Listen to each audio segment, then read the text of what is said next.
This is Terry Wager. The date today is June 24th, 2015. I'm recording this vlog over a news story that I ran across in doing my research on police and county sheriff sting operations.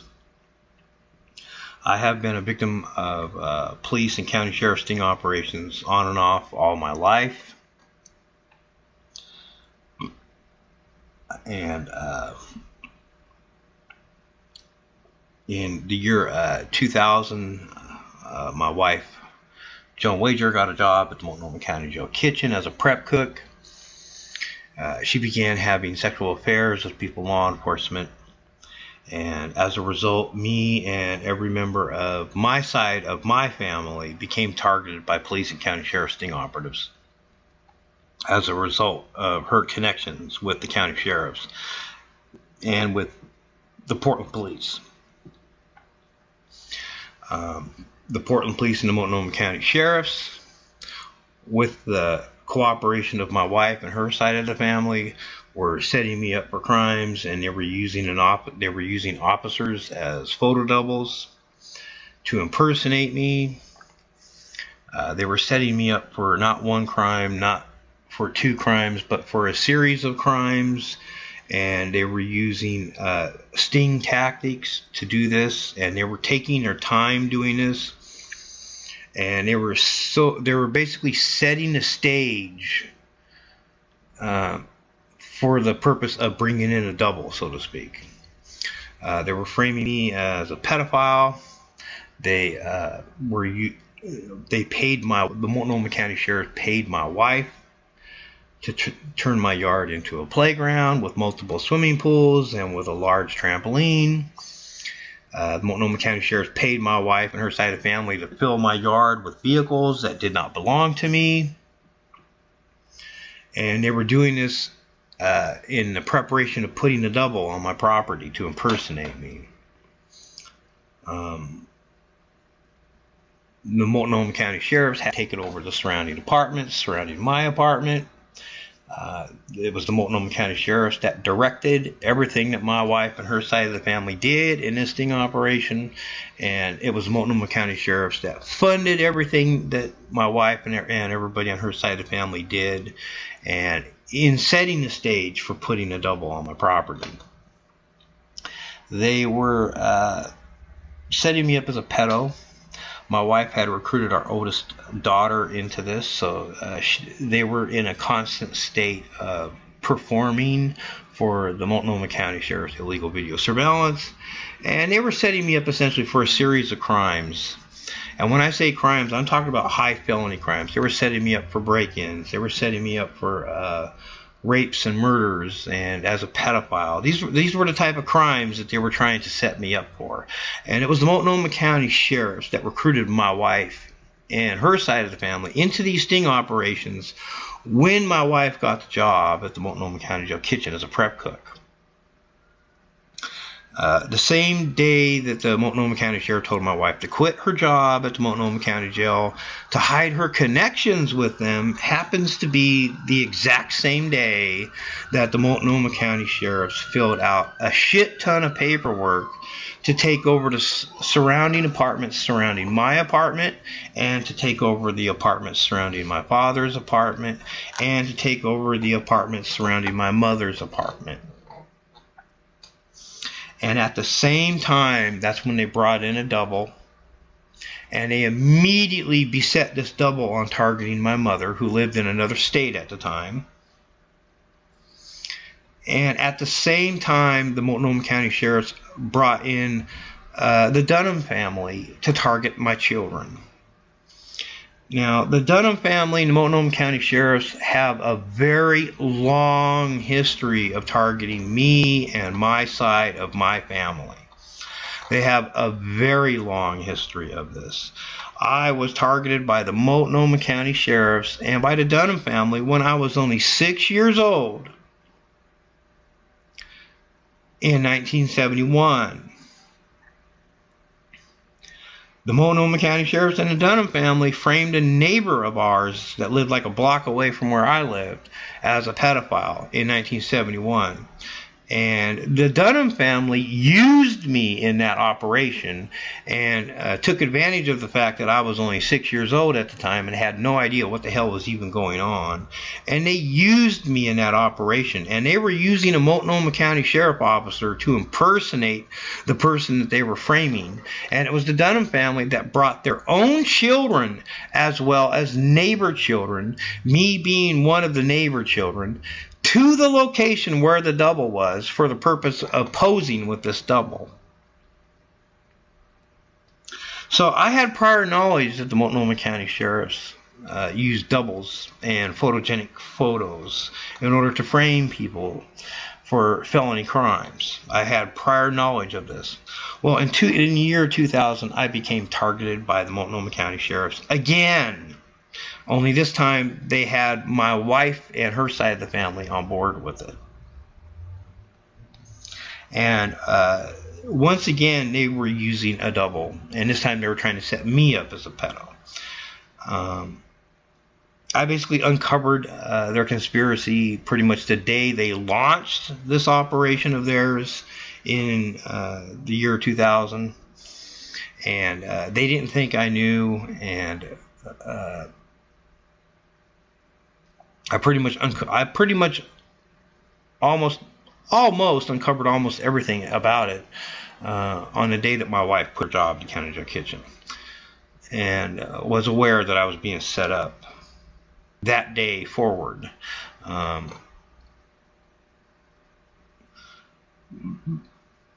So I have been doing research on the internet, trying to find further examples of how law enforcement has been using doubles. I have been personally aware since 1970. Well, not since 1971. I witnessed in 1971, but it wasn't till around 1975 when I realized that the Multnomah County Sheriffs and the Dunham family framed that neighbor as a pedophile using a double. I didn't realize it at first. I was only 6 years old at the time that incident occurred. But suffice it to say, I had prior knowledge and experience in the fact that I'm already aware and a witness to the fact that police and county sheriffs and their civilian operatives, usually relatives to people in law enforcement, or people that are buddies to people in law enforcement, or people that are girlfriends to people in law enforcement, these are the type of people that commit these crimes. And they use sting tactics to commit these crimes.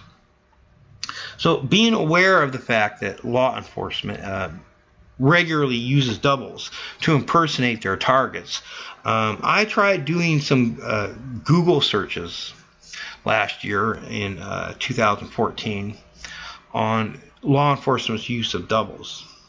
And I ran across this archived news story in regards to OJ Simpson.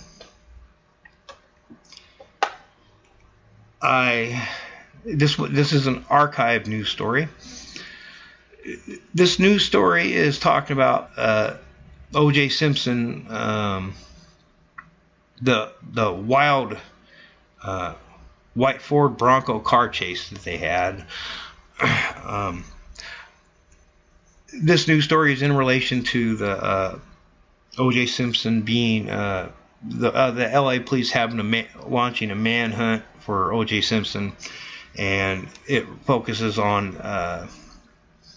the news story of the double homicide of Nicole Simpson and Ron Goldman, and this news story focuses on OJ Simpson in particular, particularly the beginning stages of the supposed incident of these double murders that OJ Simpson was accused of. In this particular archived news story from the Los Angeles Times, they're making mention of the fact that the LA police was in fact using a double of somebody that was a lookalike of OJ Simpson, and that they were using this person as a double before the white Ford Bronco car chase scene occurred. Now this is the only. I tried trying to find more and further examples. I was unaware of the fact that the LA police was using doubles of OJ Simpson. I did not know that they were doing that. I never heard of that on the news. So I tried to Google further examples of it, and this was quite literally the only news story, archived news story that I could find in regards to the LA police using a double of OJ Simpson. When I first found this archived web page, I was trying to take a screenshot of it, and I wasn't able to because the program that I use, the program's called PicPic. It's a program that can take a scrolling. It can take a scrolling photo of, whatever you have on your desktop. And I was unable to, for whatever reason, I was unable to take the a scrolling snapshot of this archived news story. I had to come back to this news story a few days later after I updated the program, and once I updated the program PicPic, it was able to take a screenshot of this archived news story. Now, ironically, when I first ran across this news story, it was about 2 or 3 days. The date I took this screenshot is Sunday, March 16, 2014. That's the date that I took the screenshot. And you can see the date on the screenshot right there when I took this screenshot. Now, I found this archived news story a few days beforehand, but was unable to take a screenshot of it because I had my program that I normally use to take scrolling screenshots. It needed to be updated. It wasn't working properly, and it had to be updated before it could work properly. Because Firefox updated their browser, and ever since they updated their browser, my program PicPic was unable to take a scrolling screenshot. So I had to wait for PicPic to get updated in order for the problem to be solved. So when I initially found this news story in regards to a double being used by the LA police to impersonate OJ Simpson, there was a photogenic photo on this archived news story that showed an LA police officer with a person that was a double of OJ Simpson. It showed the photograph. As a matter of fact, the photo was right here. This is where the photo was originally at. I don't know if it's showing up very well on this video recording, but you can see a blank square right here. Now, when I first found this news story, which was a few days before March 16, 2014, there was a photogenic photo here of an LA detective with a double of OJ Simpson, a look-alike of OJ Simpson, and they were coming from OJ Simpson's house. So this LA police officer is on OJ Simpson's property with a double of OJ Simpson. Now, when I first found this news story, that photo was visible on this webpage, but I was unable to take a screenshot because the program that I used to take scrolling screenshots needed to be updated, and I had to wait a few days before it was updated before I was able to get the scrolling screenshot. So when I came back to this archived news story a few days later, and I literally came back to this news archive story on March 16, 2014. The news story is still here, but the LA Times, the Los Angeles Times, they took down the photogenic photo of the LA police officer with the double, the lookalike of OJ Simpson. Now, I'm going to read this news story for you, this archive news story, and then I'm going to give further documentary and explanations as to this news story. From the archive, Los Angeles Times, from the archives. Simpson held after wild chase. He's charged with murder of ex-wife friend. Football legend had agreed to surrender but disappeared, prompting manhunt. Car is spotted in Orange County. Pursuit ends in driveway of his Brentwood home.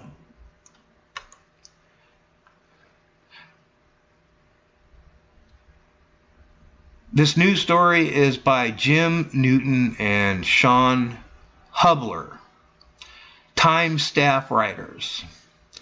The date of this news story is June 18th, 1994. OJ Simpson, the football great who rose from the mean streets of San Francisco to international celebrity, was arrested Friday for the murders of his ex-wife and a male friend after leading police on a gripping 2-hour chase through the rush hour freeways of Southern California. The dramatic capture of one of the best known and best loved public figures in America came shortly before 9 p.m., about 10 hours after he was to have turned himself in to Los Angeles police. Simpson's lawyer, Robert L. Shapiro, said Simpson, 46, had agreed to surrender earlier, but bolted at the last minute with Al Cowlings, a longtime friend and former teammate at USC and with the Buffalo Bills. A massive manhunt involving scores of law enforcement officers ended in the cobblestone driveway of Simpson's two-door style mansion, as Los Angeles Police Department officers in bulletproof vests converged on the white Ford Bronco in which Simpson and Cowling had fled. As the truck sat parked, its hazard lights blinking silently in the balmy June night, Cowlings got out of the driver's seat and walked into the house. Then, for nearly an hour, a distraught Simpson sat inside the truck, reportedly cradling a blue steel revolver and demanding to speak to his mother. Hundreds of supporters gathered at the upscale neighborhood chanting "Free OJ" and rocking police cars. Meanwhile, the LA Police Special Weapons and Tactics Team and negotiators surrounded the house, eventually coaxing Simpson out of the vehicle by cellular telephone.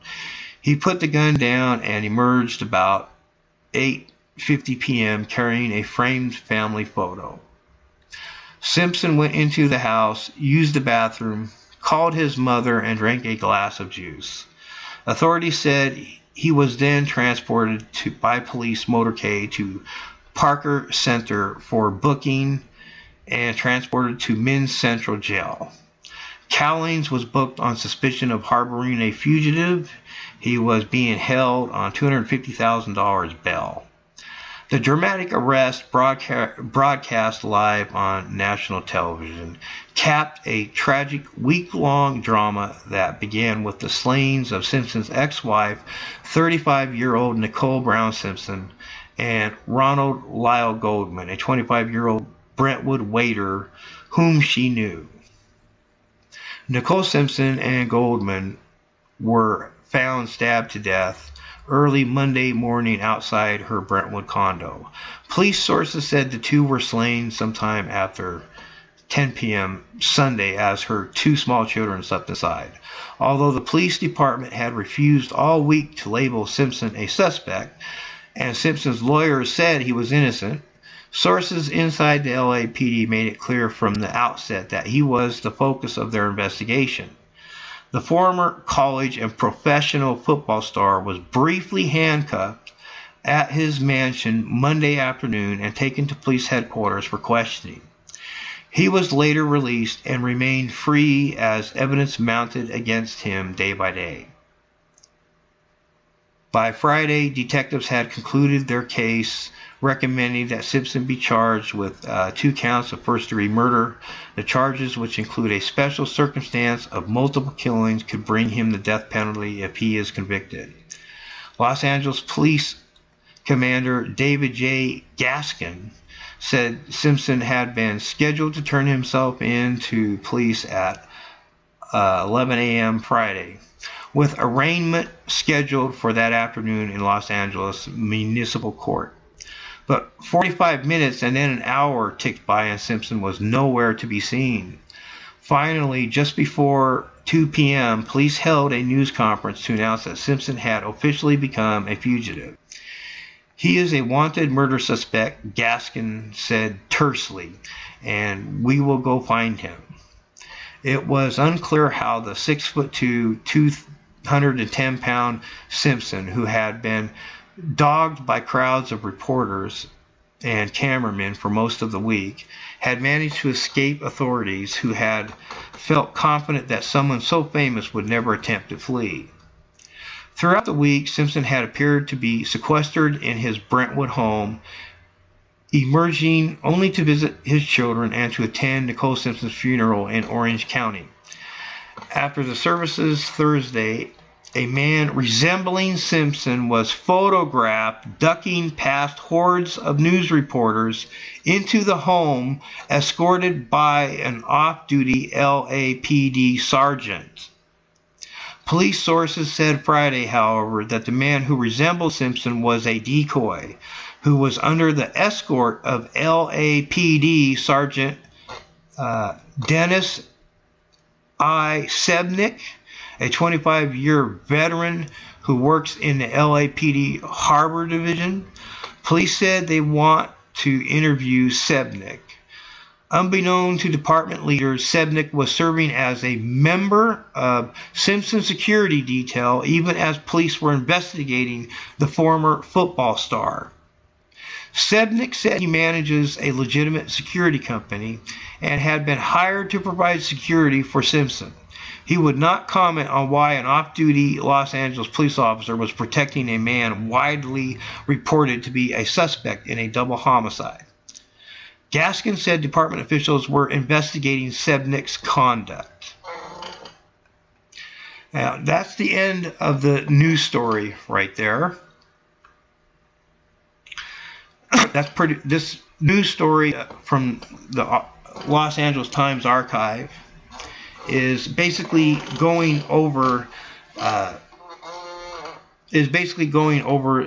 the explaining the first week, essentially, after the supposed deaths of Nicole Simpson and Ron Goldman. Now, this was the only news story I could find in regards to the LA police using a double to impersonate OJ Simpson. I couldn't find any other example through Googling or through using other search engines. And I used multiple search engines. I used, I would have to look it up. I used 3 or 4 different search engines. Google was one of them. I used 3 or 4 different search engines. I could not find a single news story on the LA police using a double. This was the only news story that I found where an official news story is actually acknowledging the fact that the police are using doubles of somebody they're targeting. So keep in mind, during the first week after the supposed double killings of Nicole Simpson and Ron Goldman, the LA police was using somebody to double and to mimic and to impersonate OJ Simpson. Now, I want to point out the fact that at the very beginning of this news story, they're talking about the white Ford Bronco car chase where the LA police is chasing down OJ Simpson in that infamous white Ford Bronco chase that was being reported nationally in the United States. It was aired nationally, and it was aired live back then. I want to point out the fact that OJ Simpson was not driving that white Ford Bronco at all. OJ Simpson was not in control of that white Ford Bronco. It was Al Cowlings that was in control of the white Ford Bronco. Now, Al Cowlings, he's a close look-alike of OJ Simpson. He has the same build. He has the same height. They're around the same height. They have around the same build. From a distance, Al Cowlings could very easily impersonate OJ Simpson. And it's Al Cowlings that's driving OJ Simpson's white Ford Bronco, not OJ Simpson. So OJ Simpson is not responsible for that white Ford Bronco car chase at all. If anything, he's a victim and just along for the ride because he's not in control of the vehicle. It's not him calling the shots. It was Al Cowlings that was calling the shots in that white Ford Bronco. That whole car chase with the white Ford Bronco and the LA police chasing after the white Ford Bronco was nothing more than a staged act, staged by the LAPD and by their civilian operatives. I'm already aware of the fact that police and county sheriffs regularly use doubles. They regularly stage and commit crimes for the purpose of making their target look like a bad guy. And it's the news media's job to literally sell the bullshit that law enforcement spews out to people. Now, now that I've read this news story to you, I'm going to refresh your memory at the very beginning of it, the headline aspect of this news story. Simpson held after wild chase. He's charged with murder of ex-wife friend. Now, does that news story does that imply that OJ Simpson was fleeing? Does it? OJ Simpson wasn't even driving the white Ford Bronco at all. But the news media wants people to get the impression that OJ Simpson was fleeing police, when in fact he's not actually fleeing police. He's simply surrounded by sting ops that are deliberately, he's basically along for the ride, so to speak, and it's the sting ops themselves that are getting him into this trouble. It was Al Cowlings that deliberately and intentionally refused to pull over for the LA police. It wasn't OJ Simpson. But the news story wants Simpson alone to get the blame. Now, here's the second part of their the major headline aspect. Football legend had agreed to surrender but disappeared, prompting manhunt. Car is spotted in Orange County. Pursuit ends in driveway of his Brentwood home. Okay, now those are the two leading headlines of this news story. In both of those two leading headlines, at no time is the news media acknowledging that OJ Simpson had nothing to do with that chase or that pursuit. He's not in control of the vehicle at all. They want people to completely overlook and ignore the fact that there was a look-alike of OJ Simpson driving that vehicle.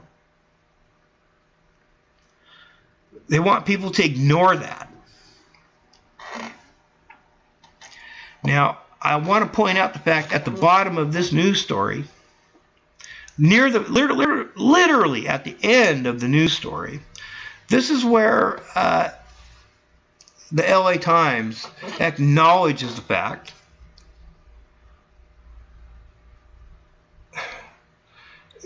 the LA Times is acknowledging the fact that the LA police was indeed using somebody to double and to mimic OJ Simpson, and that they did this before the white Ford Bronco car chase.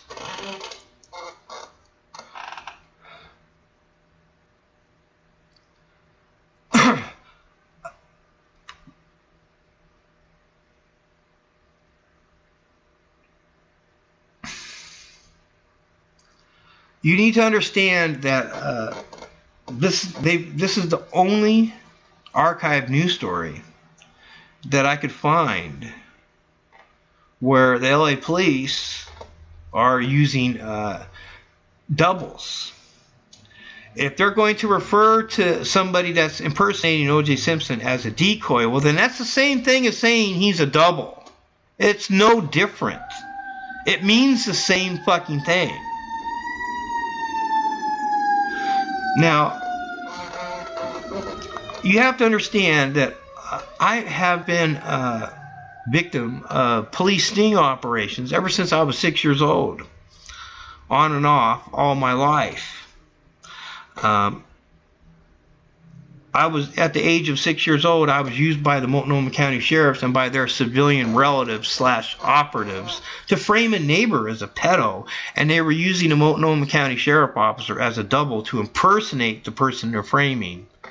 And it was the Dunham family. They're civilian. The Dunham family is relatives and buddies to people in the Multnomah County Sheriffs.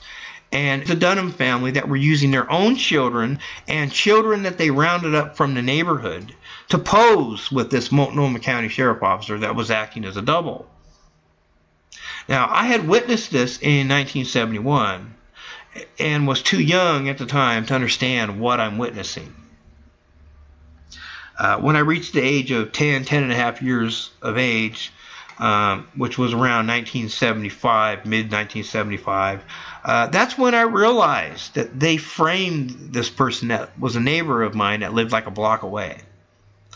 So I was too young at the time to realize what I was a witness to.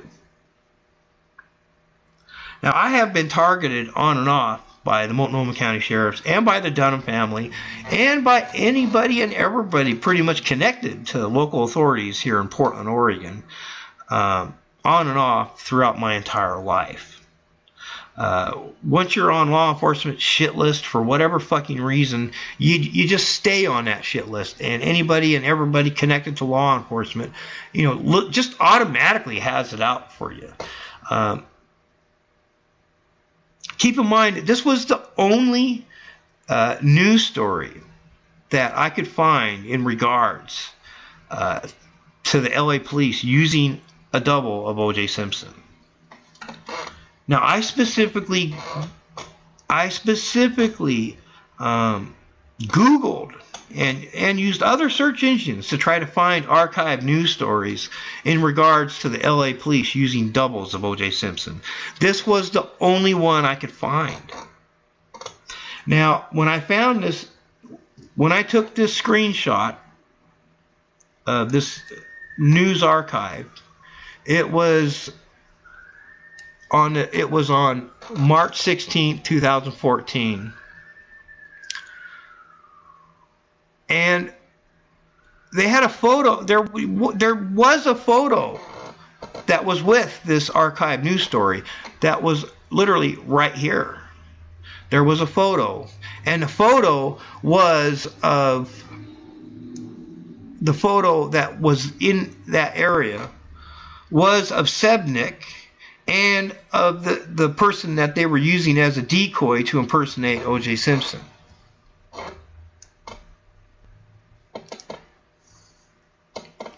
That was the photo that was right here. But when I first found this news story, when I first found this archive news story, it wasn't March 16, 2014. It was like a few days beforehand. It was like 3-4 days before March 16th of 2014. And I was unable to take a scrolling screenshot because I had to update my program that I used to take scrolling screenshots. So I waited for that program to get updated to be fixed, and once I got that program updated, I came right back to this news story so that I could take a scrolling screenshot of it. So keep in mind, like around March 10th, 2014, on this Los Angeles Times news archive, there was a photo of this LAPD officer Sebnick with a look-alike, a double of OJ Simpson. That's what was in this place right here. Now, when I came back to this news story three, four, 5 days later, so that I could take a scrolling screenshot, the news story was still in the Los Angeles Times archive, but the Los Angeles Times took down the photo of Sebnick with this look-alike of OJ Simpson. They took it down.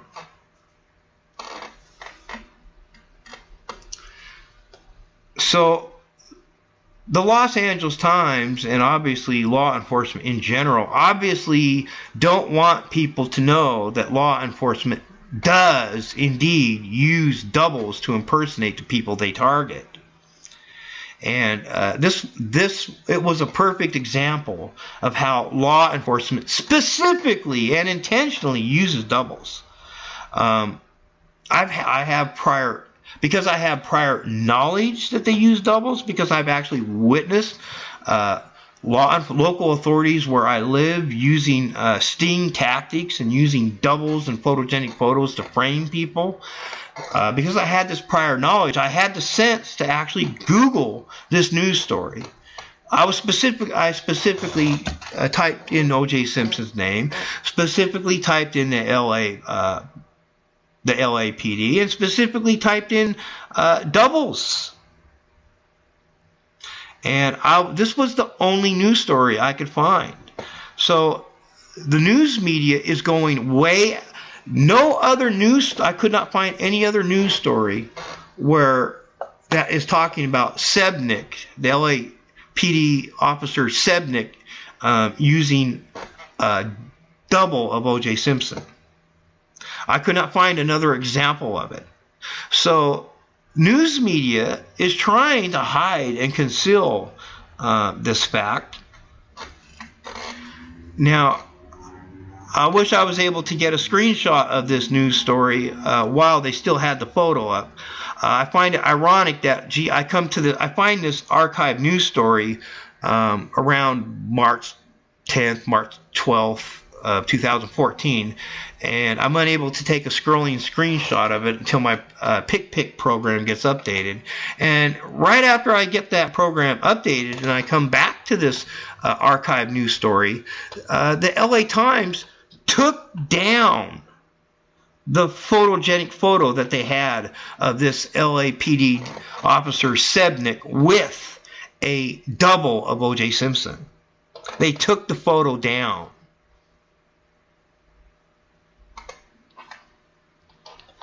So between March 10th, 2014 and March 16th, 2014, that Los Angeles Times took down the photo that they had in this archived news story of Sebnick with a double of OJ Simpson. They took it down.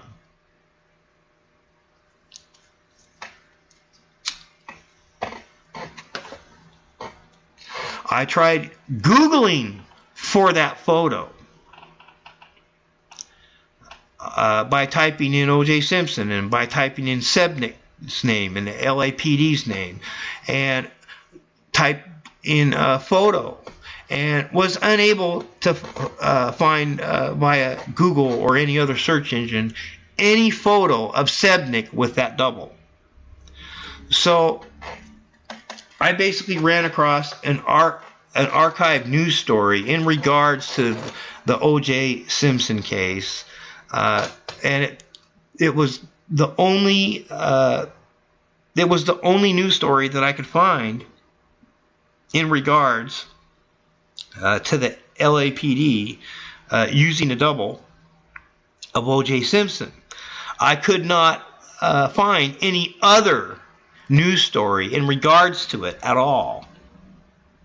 And when I first found this news archive, they literally had right here at the top, literally right here, where this blank area is right here, was where the photo was. Sebnick with a double of OJ Simpson. They quite literally took down the photo. I find it kind of odd that when I first found this archive news story, that it had a photo at the top. It had a photo of Sebnick with this double of OJ Simpson, and that they were on OJ Simpson's property. They were using OJ Simpson's property, and they were doing this before the white Ford Bronco car chase began.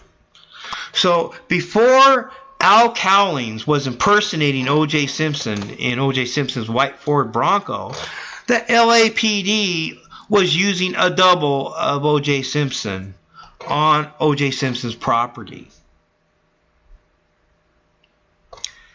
And just literally shortly after I found this archive news story, the LA Times, the Los Angeles Times, took down the photo of this LAPD officer Sebnick with this double of OJ Simpson.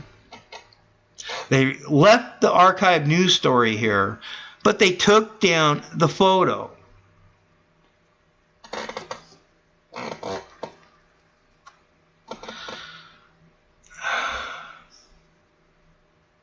Well, this is just one example of how law enforcement uses doubles to impersonate people. Now, I can tell you flat out that O.J. Simpson is flat out innocent. He was a target of a sting. His wife, O.J. Simpson's wife, and everybody on O.J. Simpson's wife's side of the family joined into the sting. The sting was being committed by the LAPD and by the local county sheriffs of that jurisdiction, as well as the California State Police and the California-based FBI offices. They were all involved in this sting operation. All the signs of a sting operation are there in this O.J. Simpson case. The fact that Nicole Simpson was recruited into the sting operation by having sexual affairs with the sting operatives, particularly Ron Goldman being one of them. Ron Goldman is a police sting operative. The news media tries to hide that fact.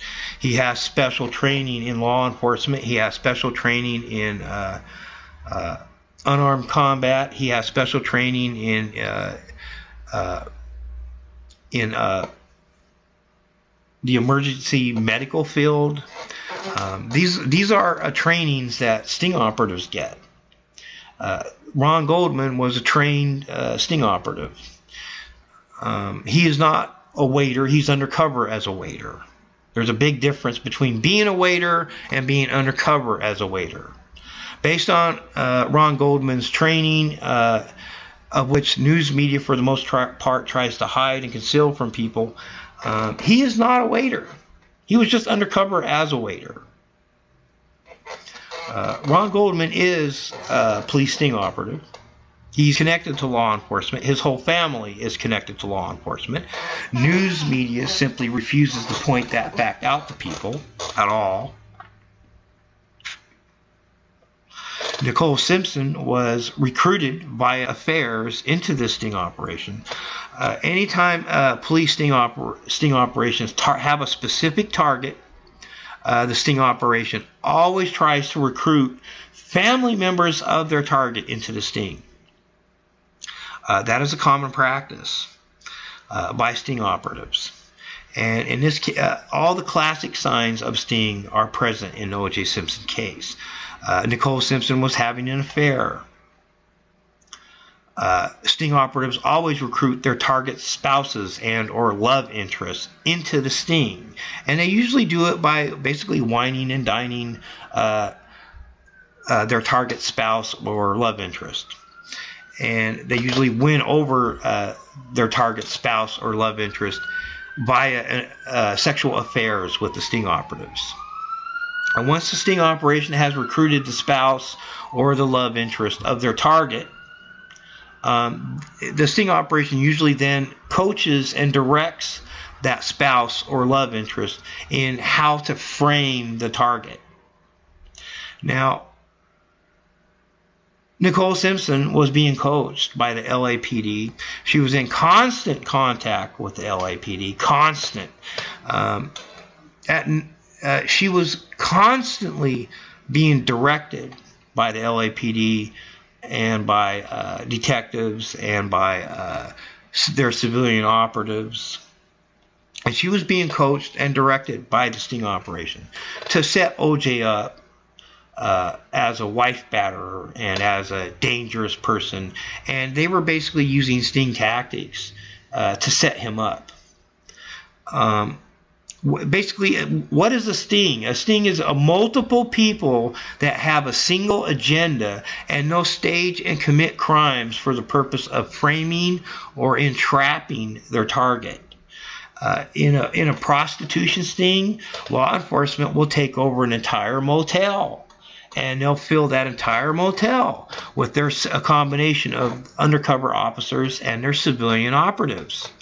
And law enforcement will literally pay their female officers and their female civilian operatives to dress up and act like prostitutes for the sole purpose of staging crimes and for the sole purpose of framing the person that they're communicating with. So through the sheer performance of sting operatives, the most innocent person in the world can be made to look like a bad guy by sting operations. In a drug bust sting, law enforcement is known to take over an entire apartment building to stage their operations. Sting operations always want control over the area in which they do their staging. And they gain control by filling the area with their operatives. They literally control the area out of sheer numbers. And law enforcement uses their police powers in order to take over surrounding homes or apartments or motels or whatever. It doesn't matter what place it is. Law enforcement can take control of an entire area for the purpose of staging their operations. And they are known to do this in sting operations. In a drug busting, law enforcement will take over an entire apartment building and fill that entire apartment building with a combination of their undercover officers and with their civilian operatives. And what do they do in a drug busting? Why, they dress up and act like criminals, and they deliberately stage and commit crimes for the purpose of framing and entrapping the people that they're communicating with out in the public. Now, in those type of stings, those are general stings where it's just like a general net where they just try to entrap anybody that falls into their trap. You could be the most innocent person in the world doing absolutely nothing wrong and just minding your own business and walking down the sidewalk, and you can be easily approached by an undercover female cop that's dressed like a prostitute and is acting like a prostitute, and simply by having a conversation with that person, they can make you look like a John. You could be the most innocent person in the world and minding your own business and walking down the street, and you could be approached by an undercover officer that's dressed like a drug dealer and is acting like a drug dealer, and just that officer having a conversation with you on the street, that is good enough to make you look like a drug buyer, even though you're not. Now, so you have to understand that sting operations are all about law enforcement setting the stage. They take control of the area in which they want to do their staging, and they do that via sheer numbers. And then through the sheer performance of sting operatives, law enforcement can make the most innocent person in the world look like a bad guy for photogenic photos, or look like a bad guy for fuzzy video surveillance. Because sting operatives embed themselves into the lives of their targets and deliberately affect and control and change the lives of their target. When a sting operation has a specific target, such as OJ Simpson, he's the specific target of the LAPD back in 1994. They will quite literally the sting operatives will quite literally embed themselves into the lives of OJ Simpson's life so that they can change and affect and even destroy his life. Now, when they recruited Nicole Simpson into the sting via an affair, by basically whining and dining her and just winning her over into the sting, from that point forward, she was being coached and directed by the LAPD sting operation as to how to frame OJ Simpson. And they were setting him up. They were setting OJ Simpson up for a double murder charge. And they were building the case. Before the supposed double killings actually took place, they were building the case. All the classic signs of it being a sting are there. Nicole Simpson was being directed and coached by the sting operatives to pick fights with OJ Simpson and to write a diary about OJ Simpson and to label him repeatedly in that diary as a bad guy. Nicole Simpson was repeatedly being coached and directed by the LAPD to make repeated staged 911 calls so that after the LAPD staged a double homicide, the LAPD could use those 911 calls of Nicole Simpson to make OJ Simpson appear to be a bad guy without actually giving him a trial over any of that shit. It's all called staging. You have to understand that the sting ops will stage this, and then they'll stage that, and then they'll stage this, and then they'll stage that, and it's a repeat. They build their case out of staging.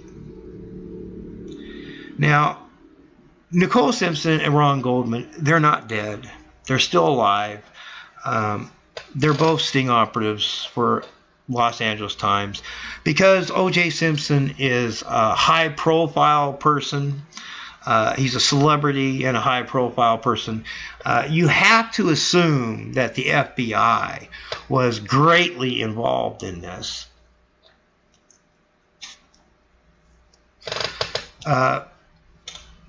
So there's a strong likelihood that Ron Goldman was possibly an FBI sting operative for the FBI. I know that LAPD sting operatives were also involved. The majority of the sting operatives that were involved in this case were LAPD undercover officers and LAPD civilian operatives is the majority, vast majority. But the more high player sting operatives that were doing most of the directing to Nicole Simpson, they were more than likely FBI sting operatives. Now, Ron Goldman has a substantial amount of training, which consists of law enforcement type training. He was trained in law enforcement. He was trained in unarmed combat. He was trained in dealing with emergency wounds and so on and so forth. To deal with emergency health problems that people could be having. So he was specially trained to deal with emergency situations, in other words, in law enforcement matters, in attacking matters, and in emergency medical field. He was specially trained. So the fact that they're trying to portray him as a waiter is just outright fucking ridiculous. You have to understand that there is no proof whatsoever that Ron Goldman and Nicole Simpson are even dead. The only evidence of them being dead is the LAPD and the coroners backing up in writing the fact that they're dead. But that's not proof that they're dead, because law enforcement regularly lies. Law enforcement will regularly lie, especially in sting operations. Law enforcement always lies in sting operations. And police sting operations are already known publicly to fake deaths in sting operations for the purpose of framing people that they're targeting. There are examples of sting operations that have been aired on national television in the United States, where county sheriff officers were targeting some specific person in a sting, and that they recruited that particular person's spouse into the sting, and that the county sheriffs would literally had that spouse that they recruited literally fake their own death for the purpose of framing their target for a murder for hire charge. I don't remember the specific news story, but I can give you enough information to where you could possibly Google it. It was on national television. What TV show? I don't know. I can't remember. But there was a county sheriffs that were targeting this. They were framing this. They were targeting this female wife of who was married to a preacher, and the preacher was black, and the target of the sting was a female wife to this preacher, and she's black. And the county sheriffs were setting this preacher's wife up for a murder for hire charge. And the county sheriffs had their makeup artists smear blood and dirt and that kind of crap all over this preacher, and this preacher laid down on the ground, and he posed for photogenic photos for these county sheriff officers, and the county sheriff staged it, literally staged and faked the death of that preacher for the sole purpose of framing the preacher's wife. So keep that in mind. Sting operations are already known publicly to stage deaths, when, particularly in sting operations where law enforcement has a specific target, and that specific target has a spouse. Now, once again, in this OJ Simpson case, all the classic signs of a sting are there. Nicole Simpson was recruited into an affair by sting operatives that have special training, and news media tries to hide that fact from the public, that these people she was having sexual affairs with are specially trained in the field of law enforcement and in the field of dealing with emergencies, and even have combat training. So keep that in mind. They try to pass off Ron Goldman as a lowly restaurant waiter, which is just outright bullshit. He's a fucking sting op. He's a highly trained sting op. He's a high-level sting op. All the classic signs of a sting are there. Nicole Simpson was being coached and directed to constantly pick fights with OJ Simpson, so that they could create a false history of complaints on O.J. Simpson. In other words, it's called staging. They're building the case because they've already planned on setting O.J. Simpson up for a double homicide. So they're basically building the case. And Nicole Simpson was playing a lot of mindfuck games with O.J. Simpson, where she pretends to love him, but then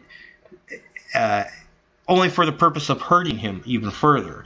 And so, in a sense, she was being coached and directed as to how to piss off O.J. Simpson and how to enrage him and how to play mindfuck games with him in order to make him look like a bad guy. She was being coached and directed to do this. The fact that Nicole Simpson was writing a diary, the woman's like, what, in her 30s? Women in their 30s don't write diaries. The only women that write freaking diaries in their 30s are women that are sting operatives. Sorry, it's not a common practice for women to write diaries at all. At all, it's not a common practice. The only people that actually practice writing diaries is people in law enforcement, and the only reason is because law enforcement knows they're admissible in court. So Nicole Simpson was and being coached and directed by the sting operatives to write a diary. Now, it was the sting operatives themselves that coached and directed everything that Nicole Simpson wrote in that diary. So she was being controlled and directed as to what to write and what to say. Now, before Nicole Simpson left O.J. Simpson's property, Nicole Simpson arranged to have a sting operative move onto O.J. Simpson's property and got him into that property via a lease terms, where she got Cato.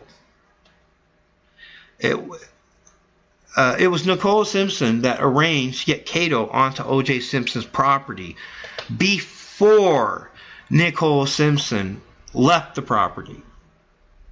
Now, sting operative planting is very common in sting operations. Sting operations always want to surround their targets by sheer numbers so that they can control the area for their staging. So it was Nicole Simpson that got Cato onto O.J. Simpson's property and got him into the guest house and got him in there through legal lease agreement that O.J. Simpson can't kick him out of, because Nicole Simpson had just as much control of the property as O.J. Simpson had. So Nicole Simpson arranged to get Cato planted onto the property. Now, Cato is also a sting operative. He is not in law enforcement, but he is a specialized civilian operative. He's what you would call a covert civilian operative. He's a high-level civilian operative. Chances are he has relatives that are people that are in law enforcement. And news media simply just does not point that out to people. Now, the fact that Nicole Simpson arranged to get Cato put onto O.J. Simpson's property before Nicole Simpson left the property, that was the sting operations way of planting biased civilian sting operatives onto O.J. Simpson's property so that they could fake and pretend to be unbiased witnesses in court after the sting operation staged the double killing.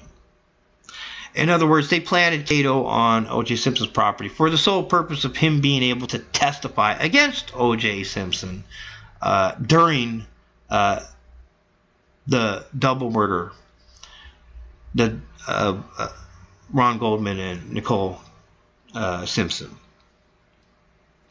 Now, that is a common tactic by police sting operatives and sting operations. It is very common. I mean, the fact sting operations always want to have full control over the area in which their target lives and resides for the purpose of them staging and committing the crimes so that they can set up and frame the target to get the blame. And they acquire this control over the property via sheer numbers. Now, this news story happens to point out, this archive news story happens to point out the fact that the LAPD officers were in charge and in control of the security of O.J. Simpson's property. So the LAPD, out of sheer numbers, already has control of the O.J. Simpson's property. Out of sheer numbers. It is the LAPD that is controlling the security on those grounds. Now, how many people were aware of this when they aired the trial of O.J. Simpson? How many people were aware that it was the LAPD that at 24 hours a day was in charge of the security on O.J. Simpson's property? Do you recall gloves being planted on O.J. Simpson's property? Gee, why didn't they point out during the trial that the LAPD had physical control of the premises at the time? Why didn't they point that out to people? Why did they try to overlook that fact? Why did they just simply not make mention of it to people? Because they didn't want people to know. The LAPD already had, via sheer numbers, control over the O.J. Simpson's property. And Nicole Simpson deliberately planted Cato onto O.J. Simpson's property before Nicole Simpson abandoned the property.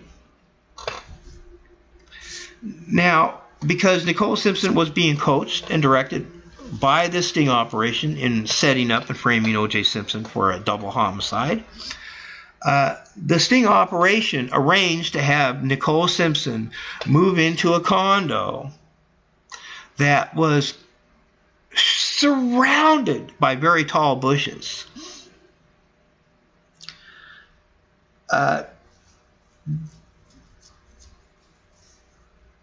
And when Nicole Simpson was residing in this condo, Nicole Simpson was making the claim, via making 911 calls, she's making the claim that O.J. Simpson was stalking her.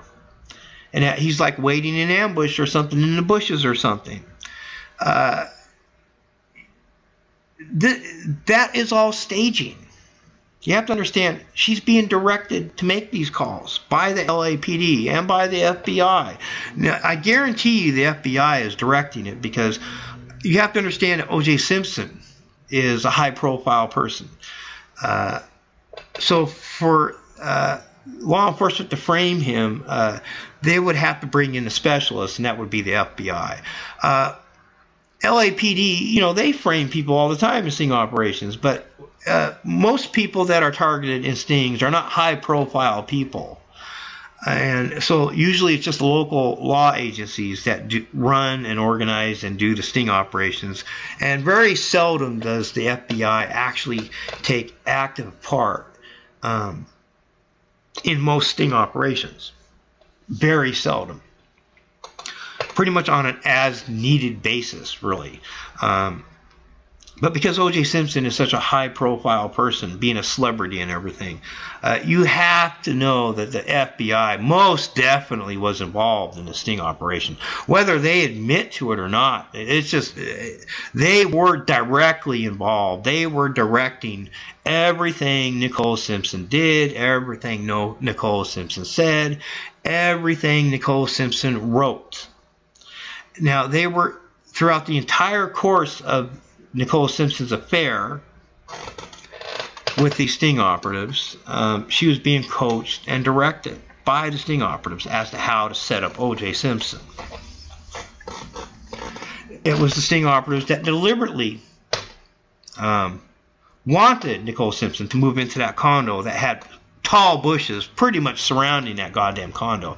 I guarantee you, if you're a rich person like Nicole Simpson was, and you can afford a fucking goddamn condo, and if you honestly think that you're a victim of some spouse that's a stalker or something, you sure the fuck wouldn't move into a condo that had tall bushes surrounding it all over the place.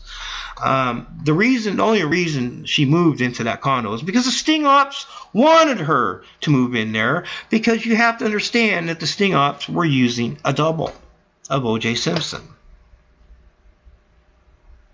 Now, this news story is acknowledging and admitting that law enforcement was indeed shortly after the so-called double homicide, that the LAPD is in fact using a double of OJ Simpson on his own property. Now, if the LAPD is going to use a double of OJ Simpson on OJ's property, around the same fucking time somebody planted gloves that don't even fit OJ Simpson on OJ Simpson's property. And ironically, the LAPD has physical, out of sheer number, control over OJ Simpson's property at the time those supposed double killings took place, and during the time those gloves were planted by the sting operatives. The LAPD was using a double of O.J. Simpson on O.J. Simpson's property. Well, does it not stand to reason that the LAPD may have also been using that same double near the condo where Nicole Simpson was residing at before the so-called double killings took place?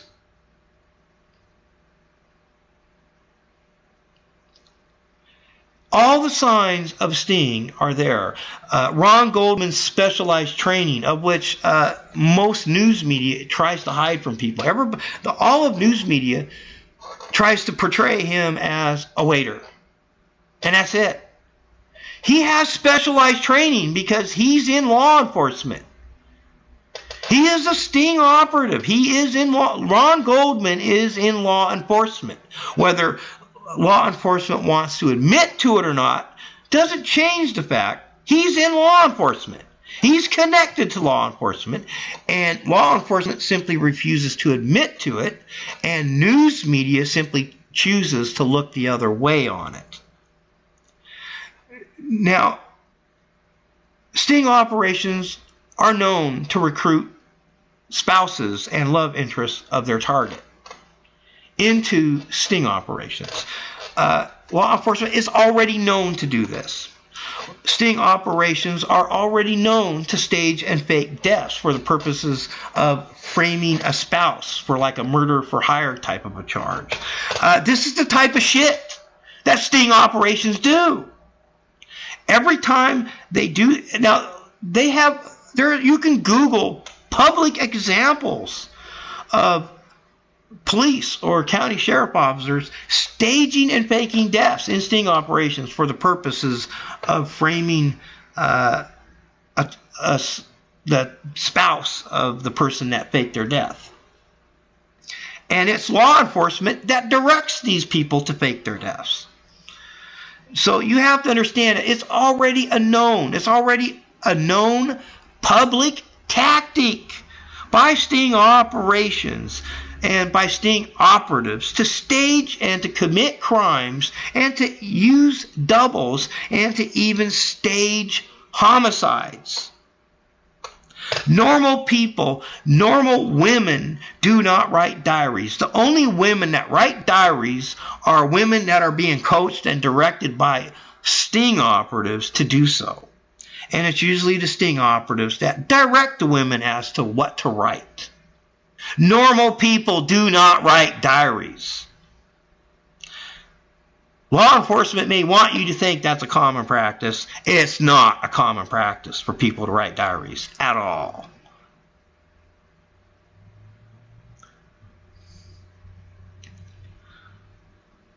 If there's ever a and picking fights with that woman's husband and that woman's writing a diary, then you can bet flat out that that woman joined into a sting operation and is setting up her spouse.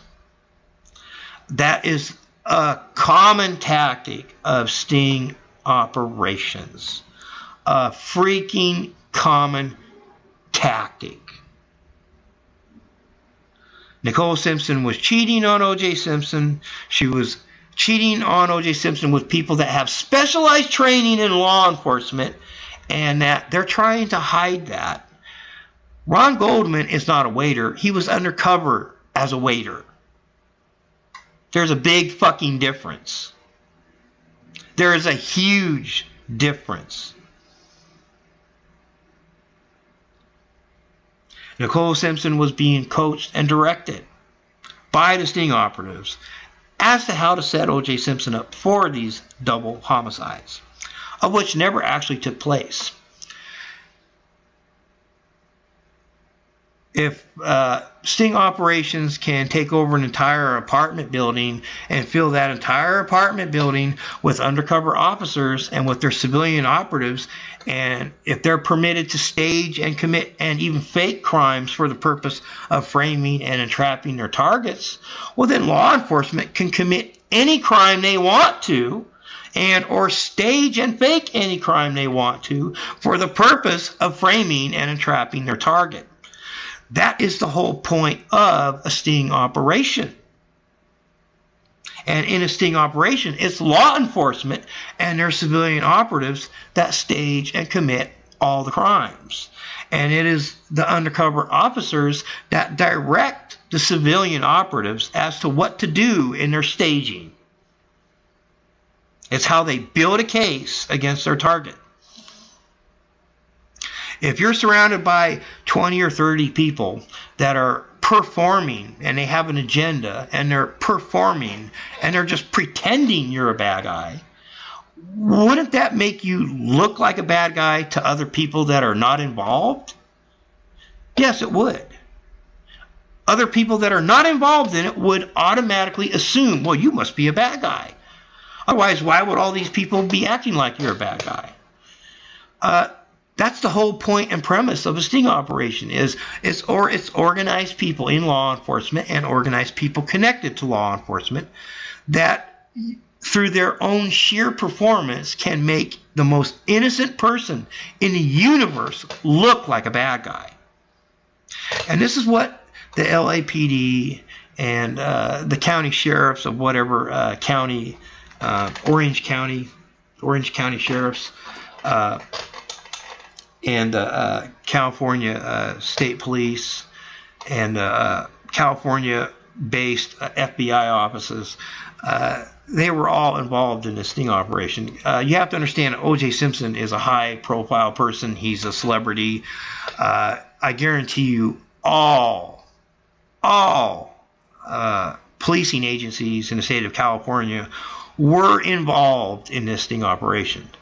The brains of it all was, for the most part, was FBI.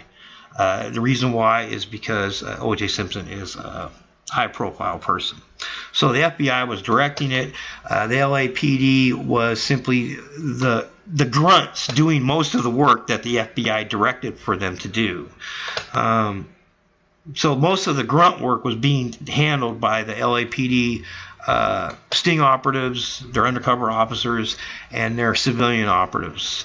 The vast majority of the sting operatives involved in this very large sting operation, and it was a large sting operation. Hundreds of people were involved in this sting operation. They made the decision that they were going to frame OJ Simpson for these double homicides. So the sting operation directed and coached and Nicole Simpson and Ron Goldman. And they basically set the stage. And they built up to these staged double homicides, which never actually took place.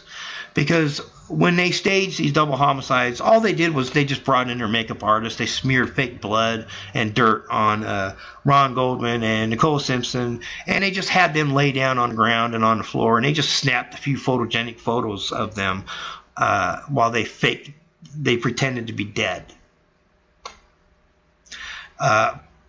Sting operations are already known to use this tactic.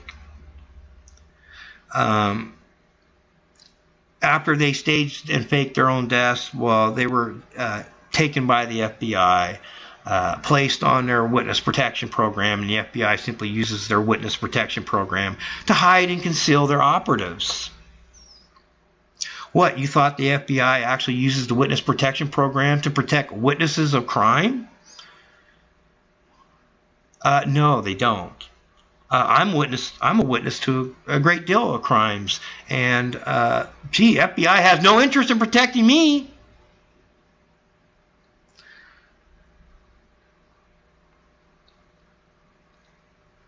After the FBI and LAPD staged and faked Nicole Simpson and Ron Goldman's deaths, Nicole Simpson and Ron Goldman was put in the FBI's witness protection program, and they are essentially given new identities and given new jobs, new careers elsewhere, and more than likely do not even live in the United States any longer.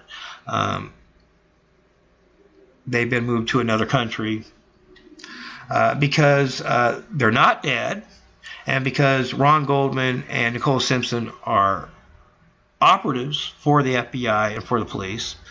Nicole Simpson being a low-level sting op, Ron Goldman being a very high-level sting op.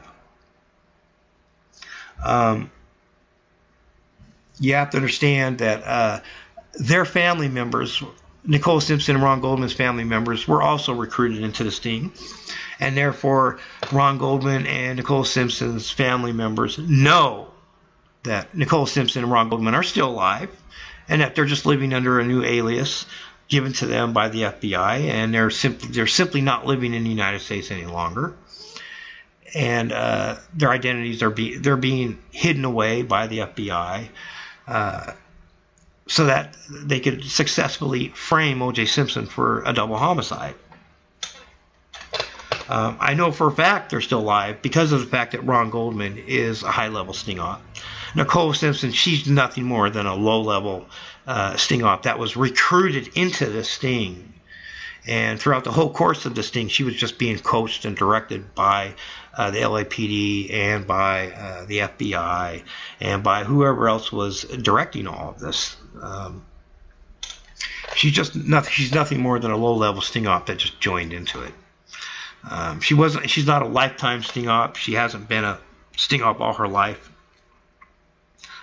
Therefore, she is just a low-level sting op. But they successfully recruited her into the sting, and because of that, they decided they were going to set O.J. Simpson up for a double homicide. A lot of people might ask, why would they go to all this trouble? That's a good question. I would love to have the answer to that, too. I'm aware of the fact that law enforcement does indeed go to this kind of trouble to do this kind of shit to people. Law enforcement you have to understand that people in law enforcement, they're a different breed of people than normal people are. They're not normal people.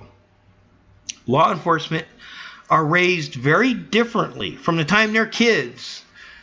They're raised very differently than normal people are. They spend all their lives targeting people in sting operations.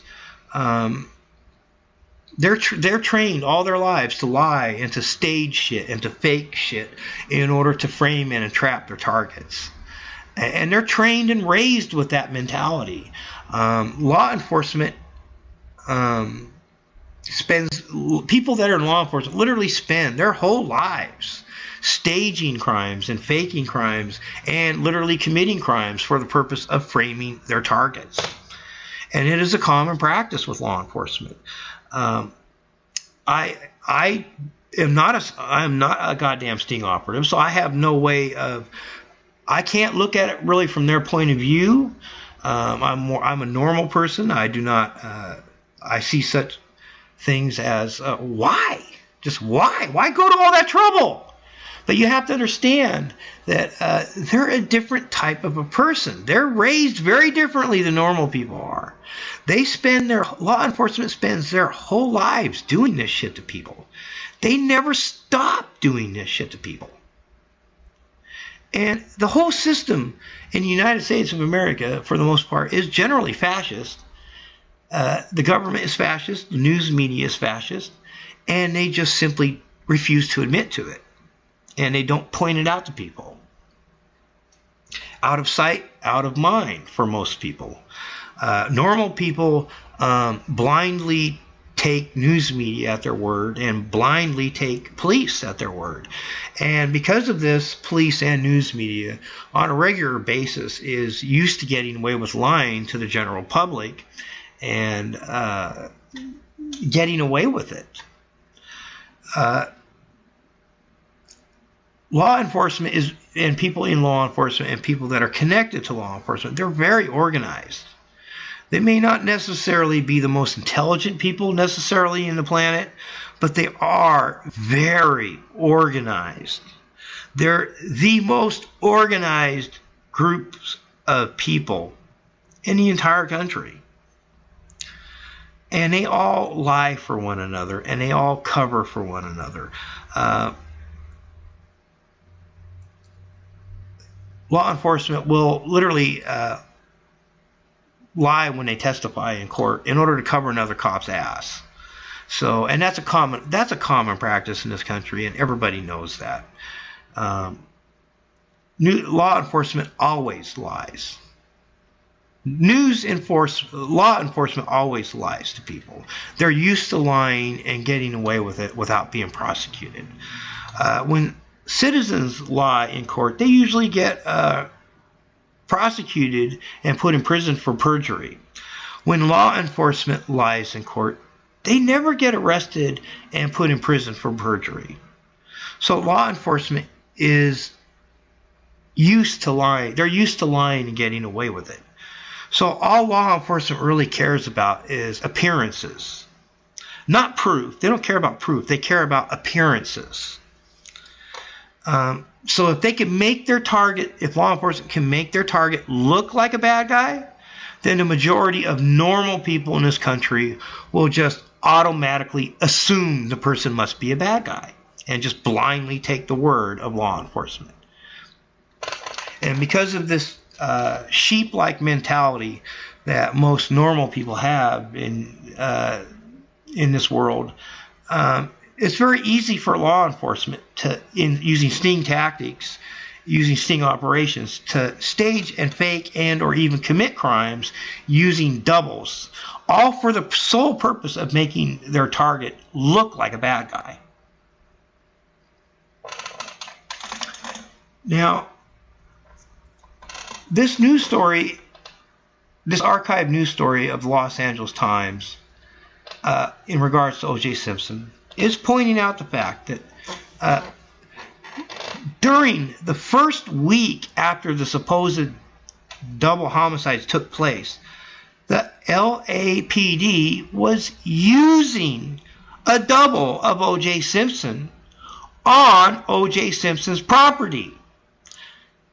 Now, why is gloves with blood being planted on OJ Simpson's property, and why is it the LAPD has physical control over OJ Simpson's property when these gloves are supposedly planted on OJ Simpson's property? And why is it the LAPD themselves are using a double of OJ Simpson on OJ Simpson's property? Those are damn good questions. And you know what? The vast majority of news media, literally all of news media out there, doesn't want you to know they were even doing this. This is the only news story that I could find in regards to the LAPD using a double to impersonate OJ Simpson. There was no other archived news stories in regards to it from any other news source on the internet at all. So news media in general and as a whole, it tries to hide and conceal the fact that law enforcement uses doubles to impersonate their target. Now, when I ran across this news story, they had a photogenic photo of the LAPD officer that was with the double while they were on OJ Simpson's property. And a few days later, I came back to this archived web page in order to take a screenshot. And when I came back to take the screenshot, the photogenic photo that they had of the LAPD officer with this double of OJ Simpson on OJ Simpson's property was taken down.